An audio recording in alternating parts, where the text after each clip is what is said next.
All right, part two. Sorry, somehow or another, my computer just randomly began to play music. Maybe it meant that was time for a commercial break. I don't know. So we were at treatment planning. So we were here. How could you create and implement a treatment plan appropriate for your client's diagnosis? So if you are saying that you are going to use cognitive behavior therapy and you're going to use journaling and you're going to use role playing as part of your treatment planning for your client, also include a citation that supports why you're using that. If you're going to use CBT, then there should be research that suggests that agrees that this particular type of treatment is appropriate for this diagnosis. Remember, you're not working off of your opinion. You're basing this based upon the literature and what has already been established as appropriate treatment plans for these particular disorders. Because once again, insurance companies, there are certain theoretical interventions and theories that they're not going to pay for, that they are not going to support, and you want to make sure that whatever you're using and whatever you have written up, the insurance company is an line with, if that is how your client is going to be paying for your services. Which theoretical orientation your plan is derived from, and a discussion of multicultural factors. As I mentioned earlier, this is probably one of the most missed areas in the client case study.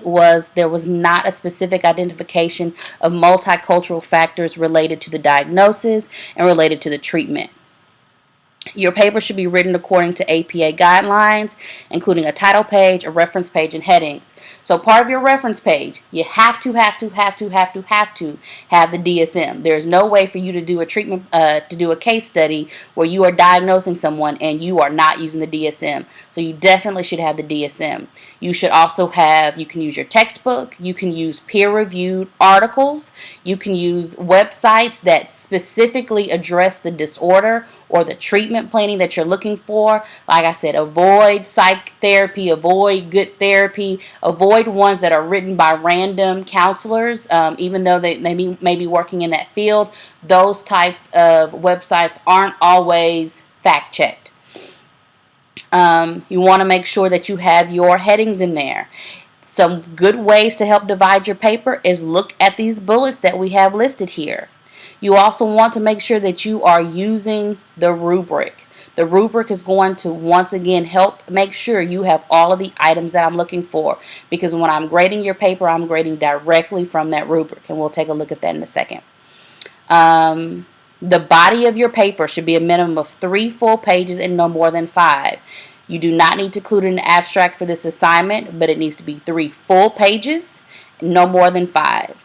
Make sure that you turn in the APA checklist, and you can click here to get a copy of that. Not just turn in the checklist form, your paper needs to match. If you complete a APA checklist form, but your paper still isn't an APA, then that shows that you are not using this form appropriately. This form is used to help you edit your paper and help to make sure that you have everything included that you need. Let's take a look at the rubric real quick. Almost done.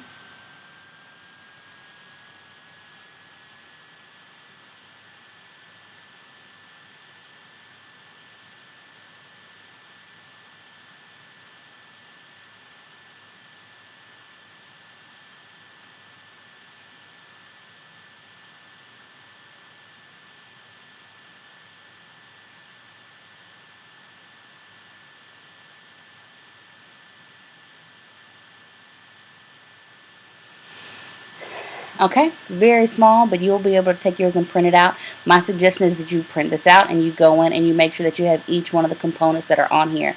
I tried to be very specific when creating the rubric so that you understood exactly what it was that I was looking for.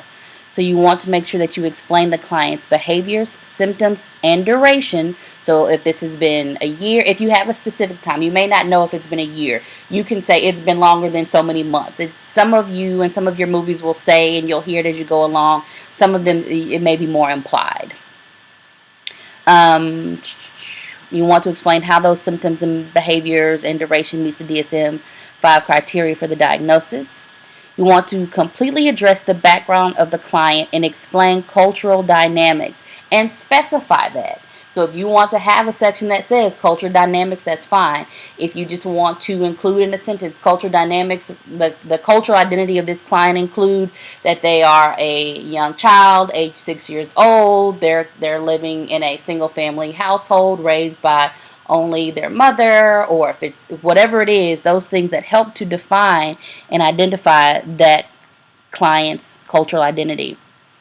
Interaction with others. Make sure that you show a thorough understanding of how these concepts are related. So not just simply bullets. This is what they have. How are all of those things related to make that person, to make that client who they are, and how that helps you to come up with this diagnosis? That goes into this one is making sure that you explain how the background information relates to the diagnosed mental disorder, the symptoms, and duration. You want to include the treatment plan, make sure that it's detailed, accurate, it's current, and that cultural dynamics are incorporated. So if you are using a theory, you want to ensure that you include the information related to how that theory works with that cultural identity of the client that you're working for. Make sure that you have consistent use of APA, and I list out those things in particular that I'm looking for, and mechanics. So this, between this form and the APA checklist, this will help to ensure that you have all the components that you need for your client case study in your movie. If you have any questions along the way, please make sure that you contact me. You can reach me via email. If you want, we can have a phone conversation. Whatever you need, make sure that you let me know so that I can help. If you don't tell me, then I don't know that you need any assistance. Read the feedback and look the information that's provided in the client case study, because that'll also help you. And I look forward to reading the cases. Some of you have picked some very, very interesting movies. Some of them are some of my favorites. So I look forward to seeing, which characters you chose and your analysis of those characters.